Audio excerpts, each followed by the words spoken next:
Hello friends, welcome back to my YouTube channel biology GK classes.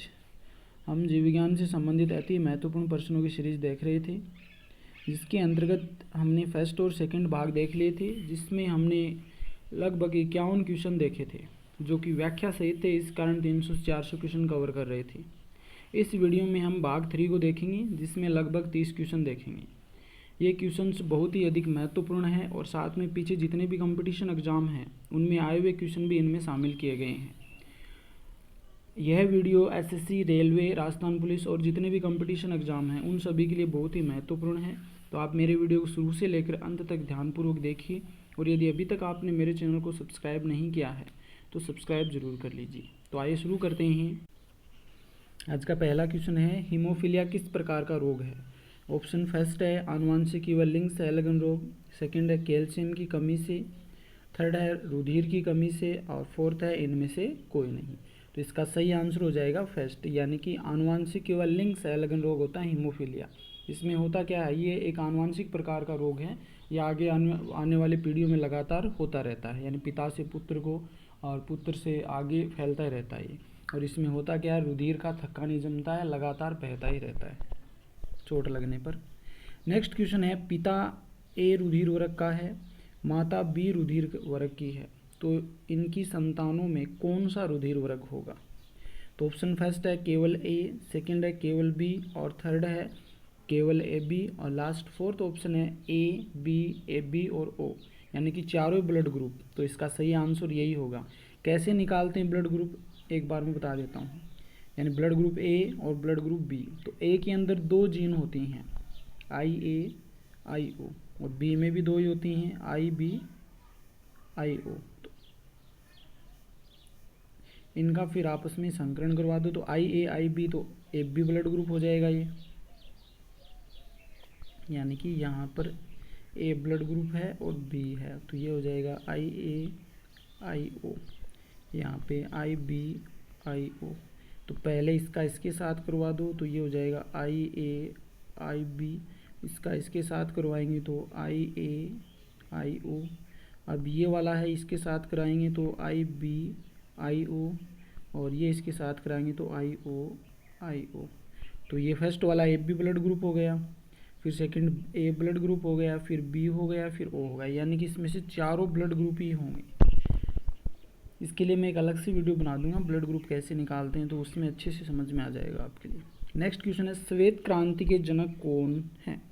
तो option first है के Rangarajan, second है Varghese Kurien, third है एम एस स्वामीनाथन, और फोर्थ है जे वी नार्लिकर। तो इसका सही आंसर हो जाएगा ऑप्शन सेकंड, यानी कि वर्गीस कुरियन है जो कि श्वेत क्रांति के जनक माने जाते हैं। श्वेत क्रांति किससे संबंधित है? ये दूध से संबंधित है, दूध उत्पादन से संबंधित है श्वेत क्रांति। तो इसके अलावा मतलब एक क्वेश्चन ये भी बहुत इंपॉर्टेंट बन जाता है कि भारत में श्वेत क्रांति का जनक कौन है? बहुत बार पूछा गया क्वेश्चन है ये। तो इसका सही आंसर क्या हो जाएगा? एम एस स्वामीनाथन, जिसे भारत में श्वेत क्रांति का जनक माना जाता है। नेक्स्ट है, आरएच कारक के खोजकर्ता कौन है? तो ऑप्शन फर्स्ट है रिसस, सेकंड है लैंड स्टीनर, थर्ड है वीनर, और फोर्थ है लैंड स्टीनर व वीनर। देखो इसमें अगर ऑप्शंस में अकेला लैंड स्टीनर मिल जाए, वीनर मिल जाए, और यहाँ पे दोनों साथ में हो, तो इसमें सही आंसर यही होगा ऑप्शन फोर्थ, यानी कि लैंड स्टीनर और वीनर होगा। अगर यहाँ पे किसी और वैज्ञानिक का नाम हो और ऊपर ऐसे दे रखे हैं तो ये क्वेश्चन थोड़ा कन्फ्यूजन होगा। तो इसमें सही आंसर वैसे लैंड स्टीनर माना जाएगा। यहाँ पे सही आंसर हो जाएगा आरएच कारक की खोज किसने की थी? लैंड स्टीनर और वीनर, दोनों ने साथ में की थी। और इसने पहले भी चर्चा कर चुके हैं कि रिसस नामक जो बंदर था उसमें इस आरएच कारक की खोज की थी। नेक्स्ट क्वेश्चन है, समसूत्री विभाजन की किस अवस्था में गुणसूत्र विपरीत ध्रुवों की ओर गति करते हैं? तो ऑप्शन फर्स्ट है प्रोफेज या पूर्वावस्था, सेकंड है मेटाफेज या मध्यावस्था, थर्ड है एनाफेज या पश्चावस्था, फोर्थ है टेलोफेज या अंत्यावस्था। तो इसका सही आंसर हो जाएगा ऑप्शन है, यानी कि एनाफेज अवस्था में या पश्चावस्था में क्या होता है कि जो गुणसूत्र होते हैं वो विपरीत ध्रुवों की ओर जाने लगते हैं। तो हम पहले इन सभी अवस्था की एक बार बात कर लेते हैं। तो सबसे पहले प्रोफेज आती है। प्रोफेज में क्या होता है, कोशिका विभाजन की शुरुआत हो जाती है। क्रोमेटिन्स होते हैं वो गुणसूत्र में बदलने शुरू हो जाते हैं, मोटे हो जाते हैं, छोटे हो जाते हैं, और जो केंद्रक झिल्ली है वो विलुप्त होनी शुरू हो जाती है, केंद्रिका विलुप्त होनी शुरू हो जाती है। नेक्स्ट है मेटाफेज अवस्था। मेटाफेज अवस्था में क्या होता है, जो तर्कु तंतुओं का निर्माण शुरू हुआ था पूर्वावस्था में वो कंप्लीट हो जाता है। इसके बाद में गुणसूत्र है वो मध्य में एक प्लेट नुमा संरचना बनाते हैं जिसे हम मेटाफेजिक प्लेट बोलते हैं, उस पर गुणसूत्र व्यवस्थित हो जाते हैं। इसके बाद में आती है एनाफेज अवस्था। एनाफेज अवस्था में क्या होता है कि जो मेटाफेज प्लेट पर गुणसूत्र थे वो वहाँ से विपरीत ध्रुवों की ओर जाने लगते हैं। इसके बाद में आती है टेलोफेज अवस्था। टेलोफेज अवस्था में जो पूर्वावस्था में परिवर्तन होते हैं उनका उल्टा होता है, इसमें विपरीत होता है। क्रोमोसोम्स यानी गुणसूत्र होते हैं वो पतले हो गए क्रोमेटिन बना लेती हैं। केंद्रिक झिल्ली वो फिर से प्रकट होने लग जाती है, केंद्रिका दोबारा से बनना शुरू हो जाता है। ये सभी क्रिया यानी कि पूर्वावस्था की विपरीत क्रिया होती है इसके अंदर। और अंत में फिर साइटोकाइनेसिस होता है जिसके द्वारा एक कोशिका से फिर 2 डॉटर कोशिकाओं का निर्माण हो जाता है। ये होता है समसूत्री विभाजन। नेक्स्ट क्वेश्चन है परागकण क्या होता है। तो ऑप्शन फर्स्ट है नर युग्मकोद्भिद, सेकंड है मादा युग्मकोद्भिद, थर्ड है नर बीजाणुद्भिद और फोर्थ है मादा बीजाणुद्भिद। तो इसका सही आंसर फर्स्ट हो जाएगा, नर युग्मकोद्भिद है वही परागकण होता है। नेक्स्ट क्वेश्चन है वर्दी वलय किसकी सक्रियता से बनते हैं। ऑप्शन फर्स्ट है कैम्बियम, सेकंड है जाइलम, थर्ड है जाइलमोफ्लोएम, फोर्थ है फ्लोएम। तो इसका सही आंसर ऑप्शन फर्स्ट हो जाएगा, यानी कैम्बियम या जिसे हिंदी में एधा बोलते हैं, और इसी एधा की सक्रियता के कारण वर्दी वलय का निर्माण होता है। इसके बाद में ऑप्शंस की बात कर लेते हैं। जाइलम है जो कि जड़ों द्वारा जल और खनिज लवणों का अवशोषण होता है, उनका परिवहन पादप के अन्य भागों में करने का कार्य, यानी कि जल का परिवहन, खनिज लवणों का परिवहन वो सेवन है वो जाइलम के द्वारा होता है और ये हमेशा ऊपर की ओर होता है, यानी कि जड़ों के द्वारा जल और खनिज लवण अवशोषित होते हैं और वहाँ से जाइलम है इनको पादप के अन्य भागों में पहुँचाता है। नेक्स्ट है फ्लोएम। प्रकाश संश्लेषण की क्रिया द्वारा कार्बोहाइड्रेट का निर्माण है वो पौधों में होता है। कहाँ पे होता है, पत्तियों में होता है, और पत्तियों से फिर क्या होता है, पौधे के अन्य भागों में भोजन को पहुँचाने का कार्य कौन करता है, फ्लोएम करता है। और इनका जो मतलब दिशा होती है जो नीचे की ओर होती है, फ्लोएम की दिशा नीचे की ओर होती है और जाइलम की दिशा परिवहन की ऊपर की ओर होती है। तो इनके फर्स्ट अक्षर को पकड़ लेना, जैसे क्या हो जाएगा, जल हो जाएगा, जल का मतलब परिवहन करता है, एफ से फूड हो जाएगा यानी कि भोजन का परिवहन करता है। ये क्वेश्चन बहुत बार पूछे गए हैं कि जाइलम है जो कि सेवन उत्तक वो किन पदार्थों का सेवन करता है, या फिर ऐसा क्वेश्चन आ जाए जल का सेवन करने वाला उत्तक कौन सा है तो जाइलम, और भोजन का सेवन करने वाला उत्तक कौन सा है, फ्लोएम हो जाएगा। नेक्स्ट क्वेश्चन है परागण क्या है। तो परागकण हमने पीछे देख लिया है, अब परागकण क्या है। तो ऑप्शन फर्स्ट है परागधानी से परागकण का वर्तिकाग्र पर जाना। नेक्स्ट है परागकण का अंकुरण, थर्ड है परागनली की बीजांड में वृद्धि, और फोर्थ है पुष्प में कीड़ों का आना। तो ऑप्शन फर्स्ट इसमें सही हो जाएगा कि परागधानी है उसमें से परागकण निकल करके जो मादा युग्मकोद्भिद है उसके वर्तिकाग्र पर यानी कि पुष्प के वर्तिकाग्र पर पहुंच जाना ही क्या कहलाता है, परागकण कहलाता है। नेक्स्ट है एनिसेक फल, वह है जिसमें होता है। ऑप्शन फर्स्ट है अपरिपक्व बीज, सेकंड है बीज रहित फल, और थर्ड है बिना परागण और निषेचन के बना फल, और फोर्थ है केवल बीज फल नहीं बनते इसमें। तो इसमें ऑप्शन थर्ड सही हो जाएगा, बिना परागकण और निषेचन के बना फल है वो अपनिषेक फल होता है, और इस क्रिया को क्या बोलते हैं, अनिषेक फलन बोलते हैं। यहाँ पर एग्जाम्पल दे रखे हैं नीचे, केला, अंगूर, ये सभी क्या हैं, अनिषेक फलन के एग्जाम्पल हैं। तो ये बहुत बार पूछा गया क्वेश्चन है, नीचे 4 ऑप्शन दे देगा, उनमें से पूछ लिया गया अनिषेक फलन का उदाहरण लिखिए या अनिषेक फल कौन सा है। तो इसमें ऑप्शन में दे देगा केला, अंगूर, इनमें से कोई एक मिल जाएगा आपको, वो आंसर हो जाएगा। नेक्स्ट है आवर्तबीजी पादपों में भ्रूणपोष प्राय होता है।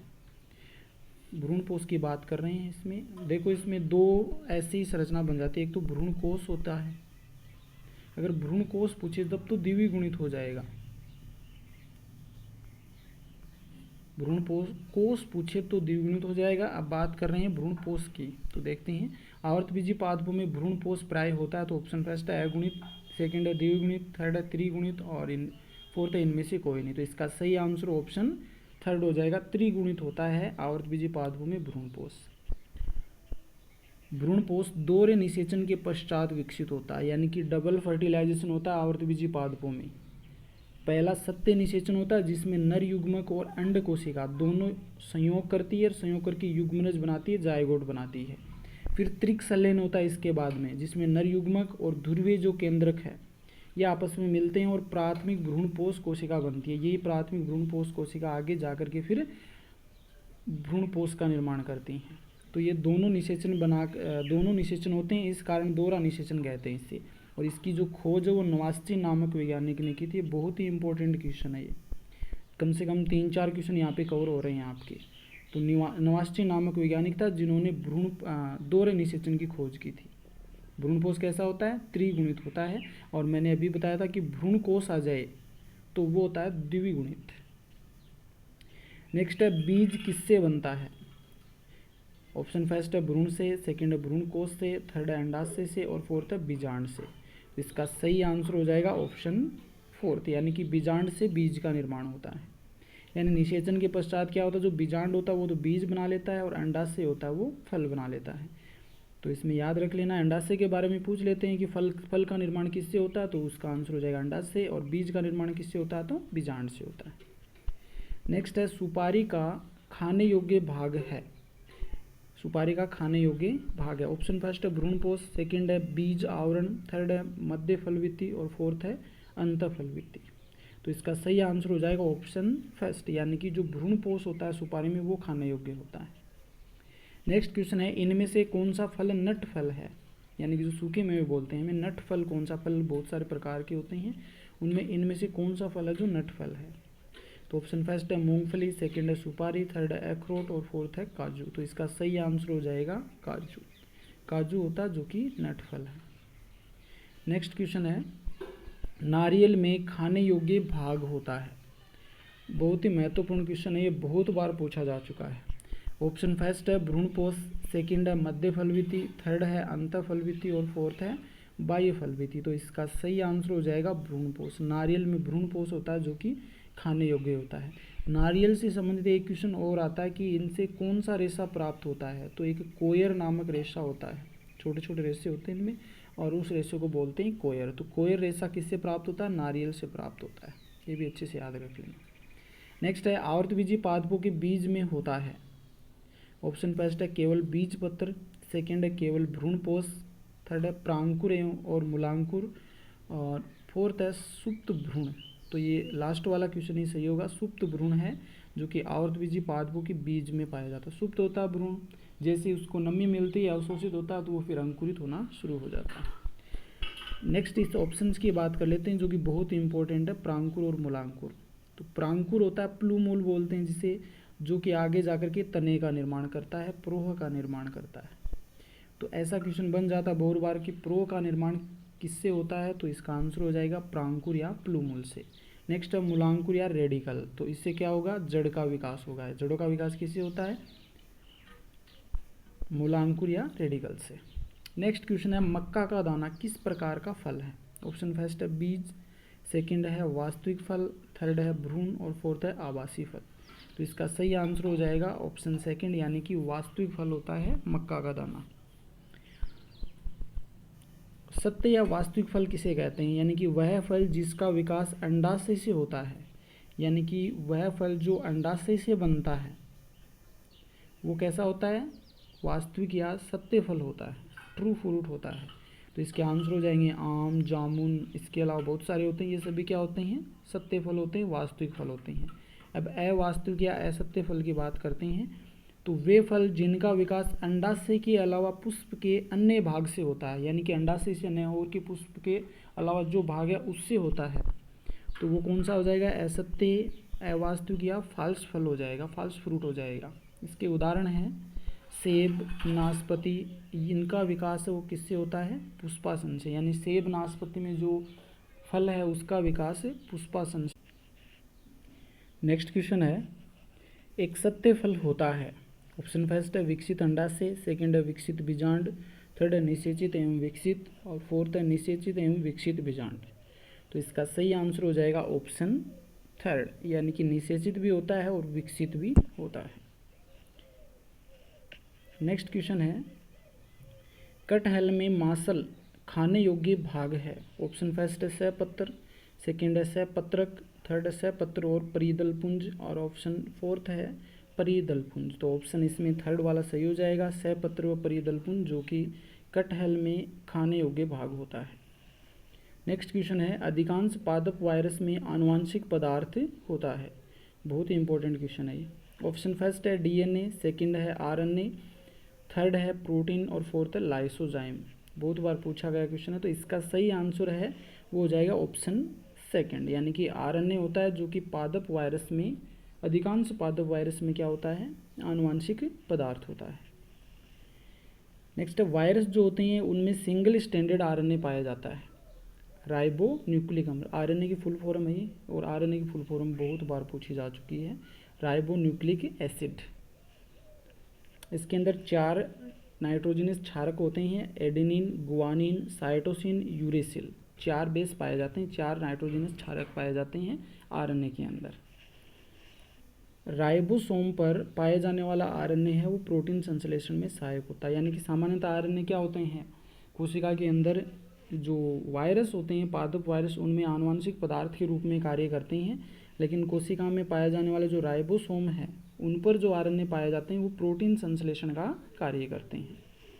नेक्स्ट हम डीएनए की बात कर लेते हैं। तो डीएनए की फुल फॉर्म हो जाएगी deoxy ribo nucleic acid. Deoxy लगा दो आरएनए के आगे, तो डीऑक्सी राइबो न्यूक्लिक एसिड है वो डीएनए की फुल फॉर्म हो जाएगी। और इसमें जो नाइट्रोजनस क्षारक होते हैं उसमें एडेनिन होता है, गुआनिन होता है, साइटोसिन और थायमिन होता है, यानी कि जो आरएनए में होता है यूरेसिल, उसके स्थान पर थायमिन आ जाता है, सिर्फ इतना ही फर्क होता है, और वही चारों होते हैं नाइट्रोजनस क्षारक, एडेनिन, गुआनिन, साइटोसिन और थायमिन। नेक्स्ट डीएनए से संबंधित कुछ इंपॉर्टेंट बात कर लेते हैं जो कि बहुत बार एग्जाम में पूछी जा चुकी है, वाटसन और क्रिक। डीएनए का जो द्विकुंडलिनी मॉडल है, यानी कि डबल हेलिक्स संरचना है, वो किस वैज्ञानिक के द्वारा दी गई थी? तो इन दोनों का नाम आता है इसमें, वाटसन और क्रिक ने।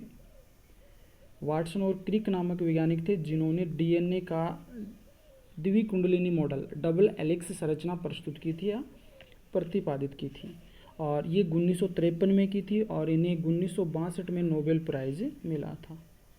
तो ये क्वेश्चन बहुत बार आया हुआ है कि डीएनए की जो डबल हेलिक्स संरचना है, द्विकुंडलिनी संरचना है, वो किन वैज्ञानिकों ने प्रस्तुत की थी?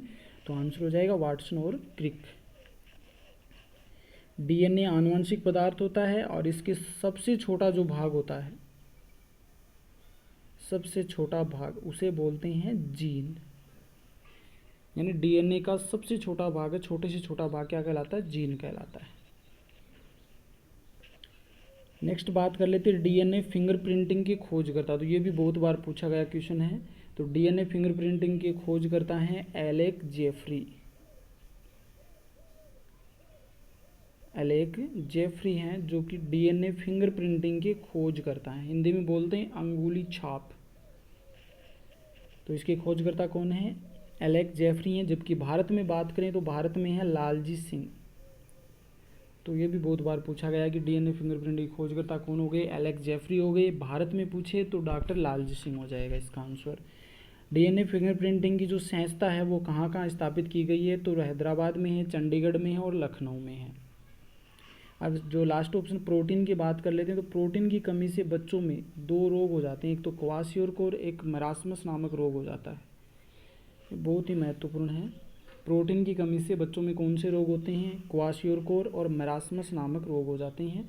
और प्रोटीन है वो किन तत्वों से बना होता है? तो इसमें कार्बन, हाइड्रोजन, ऑक्सीजन और नाइट्रोजन, यानी कि कार्बन होता है, हाइड्रोजन होता है, ऑक्सीजन होता है, नाइट्रोजन होता है। ये अलग अलग अनुपात में होते हैं और ये मिलकर एमिनो एसिड बनाते हैं। एमिनो एसिड बहुत सारे मिलकर के पॉलीपेप्टाइड श्रृंखला बनाते हैं और वही प्रोटीन का निर्माण करते हैं।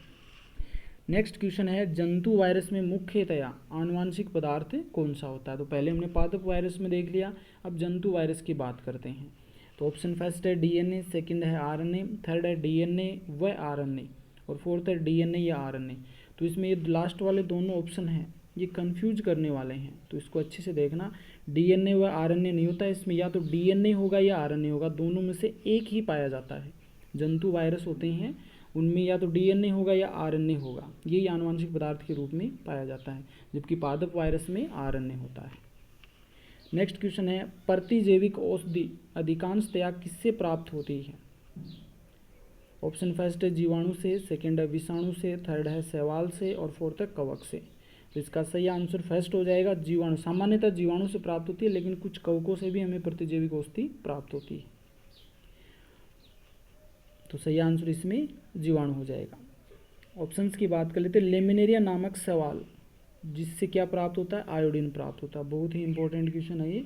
लेमिनेरिया यानी कि आयोडीन कौन सी शैवाल से प्राप्त होती है? लेमिनेरिया नामक शैवाल है जिससे आयोडीन प्राप्त होती है। ब्लू ग्रीन एल्गी नील हरित शैवाल। नील हरित शैवाल कहाँ पाए जाते हैं? धान के खेतों में पाए जाते हैं, जहाँ पर क्या होता है मीथेन का मतलब मीथेन गैस निकलती है धान के खेतों से। और ये नीचे वाले थोड़ा सा अच्छे से देख लेना, इनमें से क्वेश्चन बहुत बार पूछा जाता है। सवालों के अध्ययन को क्या कहते हैं? फाइकोलॉजी कहते हैं। बहुत क्वेश्चन कवर होंगे यहाँ पे आपके। सवालों के अध्ययन को क्या कहते हैं? फाइकोलॉजी कहते हैं। और कवकों के अध्ययन को क्या कहते हैं? माइकोलॉजी कहते हैं। दोनों ही टर्म बहुत इंपॉर्टेंट है। सवालों के अध्ययन को फाइकोलॉजी और कवकों के अध्ययन को माइकोलॉजी कहते हैं। फाइकोलॉजी के जनक की बात करें तो फाइकोलॉजी के जनक कौन है? फाइकोलॉजी के जनक हैं फ्रिश्च। ये गलती से हो गया फ्रिट्ज गलती से हो गया, फ्रिश्च होता है। फाइकोलॉजी के जनक हैं फ्रिश्च। और भारतीय पूछे तो इसमें बटलर हो जाएगा। फाइकोलॉजी जो कि सवालों का अध्ययन होता है, इसके जनक पूछें तो जनक हो जाएगा फ्रिश्च और भारतीय जनक हैं बटलर। और जो सवाल होते हैं जितने भी इनमें हरित लोक पाया जाता है, इस कारण ये प्रकाश संश्लेषण द्वारा अपना भोजन है वो समय बनाती है, इसी कारण ये क्या होते हैं? स्वपोषी होते हैं। नेक्स्ट माइकोलॉजी की बात करते हैं, कवकों का अध्ययन, और इसका जो जनक होता है वो माइकल नहीं माइकेली होता है। ये भी थोड़ा गलत प्रिंटिंग हो गया है। इनका जो जनक होता है माइकोलॉजी का जनक है माइकेली होता है। भारतीय जनक है अयंगर। माइकोलॉजी का जनक या कवक विज्ञान का जनक क्या हो जाएगा? माइकेली हो जाएगा। और भारतीय जनक पूछे तो अयंगर हो जाएगा। और ये होते हैं परपोषी होते हैं क्योंकि इनमें हरित लोक नहीं पाया जाता है। और लास्ट वाला बहुत बार पूछा गया क्वेश्चन एग्जाम में, बहुत बार आ चुका है ये। पेनिसिलिन नामक प्रतिजैविक एंटीबायोटिक्स किससे प्राप्त होती है? तो इसका आंसर हो जाएगा पेनिसिलियम नोटेटम। पेनिसिलियम नोटेटम से पेनिसिलिन औषधि या पेनिसिलिन प्रतिजैविक प्राप्त होता है। नेक्स्ट बात करते हैं वायरस की खोज सर्वप्रथम किसने की थी? यानी वायरस की सर्वप्रथम खोज किसने की थी? तो ऑप्शन फर्स्ट है स्टेनले, सेकंड है स्मिथ, थर्ड है डी इवानोव्स्की और फोर्थ है स्टेकमैन। तो इसका सही आंसर हो जाएगा ऑप्शन थर्ड डी इवानोव्स्की, जिसने वायरस की खोज की थी। नेक्स्ट है जीवाणु की खोज किसने की थी? ऑप्शन फर्स्ट है एवी ल्यूवेनहॉक, फुल फॉर्म हो जाएगी इसकी एंटोनी वॉन ल्यूवेनहॉक, सेकंड है रॉबर्ट हुक, थर्ड है रॉबर्ट कोच और फोर्थ है लुई पास्चर। तो सही आंसर ऑप्शन फर्स्ट ही हो जाएगा एंटोनी वॉन ल्यूवेनहॉक, जिसने जीवाणु की खोज की थी, बैक्टीरिया की खोज की थी। जीवाणु विज्ञान के जनक भी इसे कहते हैं, बैक्टीरियोलॉजी के जनक ल्यूवेनहॉक को कहते हैं। ऑप्शन सेकंड की बात कर लेते हैं रॉबर्ट हुक, जिन्होंने कोशिका की खोज की थी 1665 में। रॉबर्ट कोच ने हेजे के टीके का आविष्कार किया था। रॉबर्ट कोच ने हेजे के टीके का आविष्कार किया था। और लुई पास्चर थे जिन्होंने रेबीज के टीके का आविष्कार किया था। तो आपके एक ही क्वेश्चन से कम 4-5 क्वेश्चन कवर हो गए हैं। नेक्स्ट क्वेश्चन है जीवाणु को पादप मानते हैं क्योंकि, यानी कि जीवाणु होते हैं जिनको पादप की कैटेगरी में हम रखते हैं, इसका क्या कारण हो सकता है?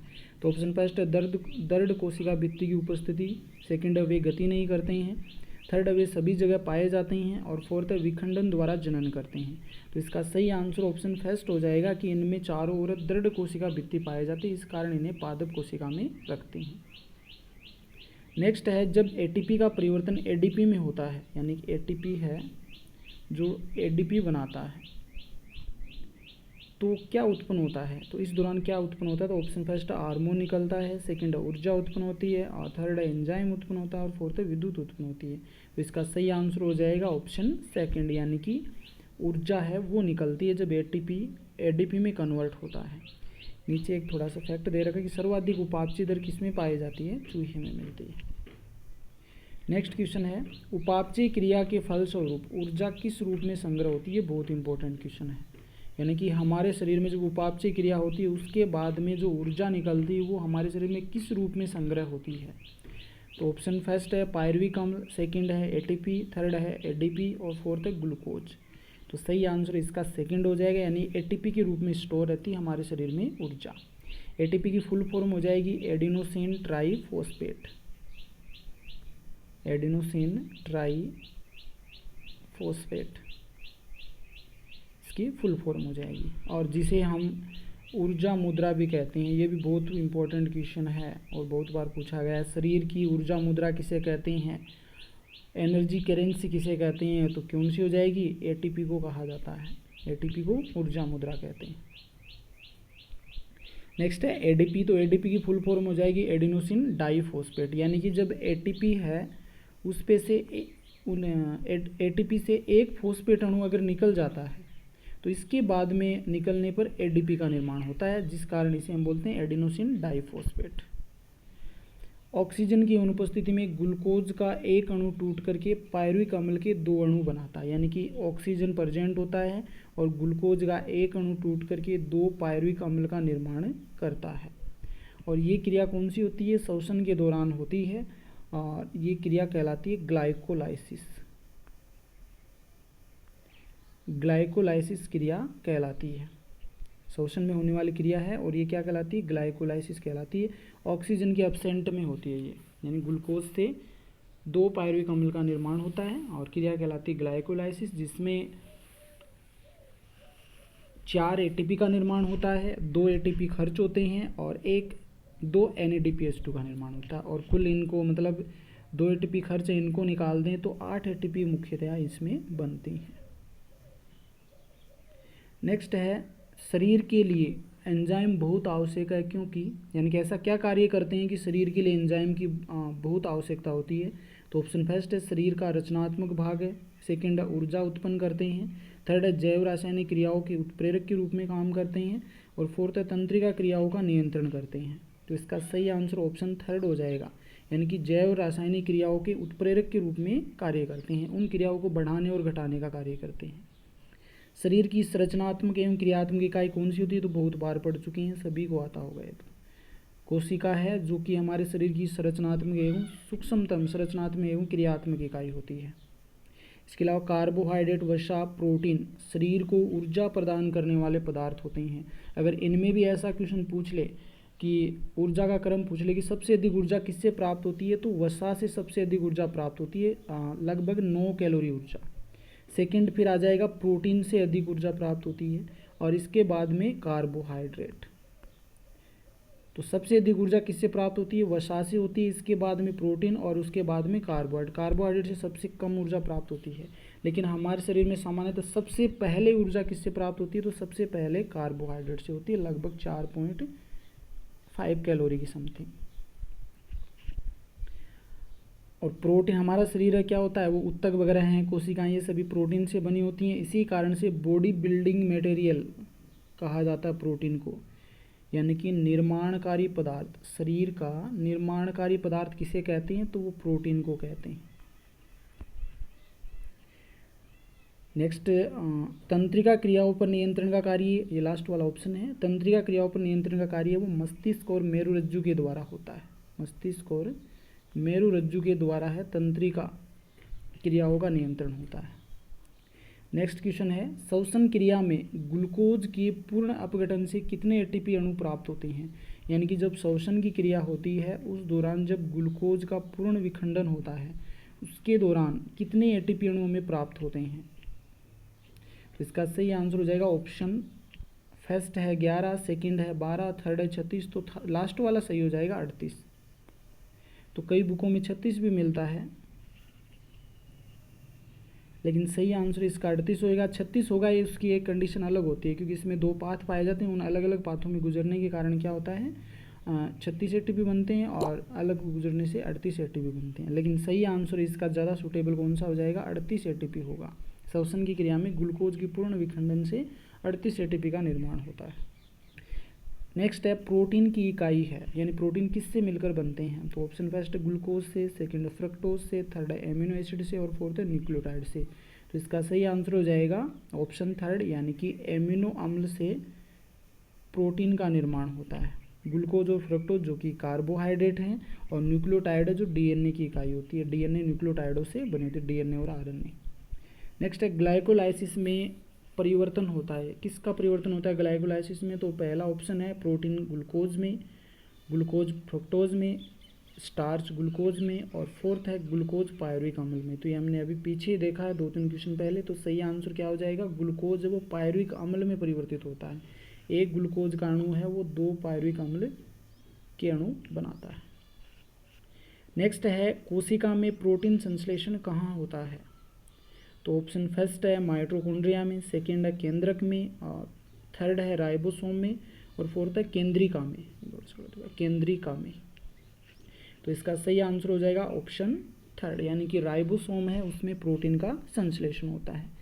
माइटोकॉन्ड्रिया की बात करते हैं तो माइटोकॉन्ड्रिया से संबंधित बहुत बार क्वेश्चन पूछे जाते हैं और बहुत ही इंपॉर्टेंट क्वेश्चन है ये। माइटोकॉन्ड्रिया को कोशिका का शक्तिगृह कहा जाता है, ऊर्जागृह है या शक्तिगृह कहा जाता है। इसके अलावा इंग्लिश में देखिए तो पावर हाउस ऑफ सेल्स भी कहते हैं इसे। तो 3-4 क्वेश्चन है ये। माइटोकॉन्ड्रिया को कोशिका का शक्तिगृह है, पावर हाउस और ऊर्जागृह कहते हैं। और श्वसन की क्रिया वो सभी किस में होती है? माइटोकॉन्ड्रिया में होती है। एटीपी का निर्माण भी कहाँ होता है? माइटोकॉन्ड्रिया में होता है। नेक्स्ट है केंद्रक। केंद्रक है वो कोशिका का मस्तिष्क कहलाता, बहुत ही इंपॉर्टेंट क्वेश्चन है ये। कोशिका का मस्तिष्क कहलाता है। और इस केंद्रक कोशिका का मस्तिष्क कहलाता है। इसकी खोज है वो रॉबर्ट ब्राउन ने की थी। तो ये भी बहुत बार पूछा गया क्वेश्चन है। रॉबर्ट ब्राउन ने खोज की थी इसकी 1931 में, केंद्रक की खोज। कोशिका में होने वाले सभी क्रियाओं का नियंत्रण है वो केंद्रक करता है। तो इस प्रकार से हमने लगभग 30 क्वेश्चन हमने पढ़ लिए हैं, जिसके साथ में मैंने अलग अलग ऑप्शंस हैं वो व्याख्या सहित बताए हैं। इस कारण लगभग 100 से अधिक क्वेश्चन आपके कवर हो रहे हैं। यदि आपको ये वीडियो अच्छा लगा है तो लाइक कीजिए, कमेंट कीजिए, और यदि अभी तक ना आपने मेरे चैनल को सब्सक्राइब नहीं किया है तो सब्सक्राइब ज़रूर कर लीजिए। वीडियो देखने के लिए आपका बहुत बहुत धन्यवाद।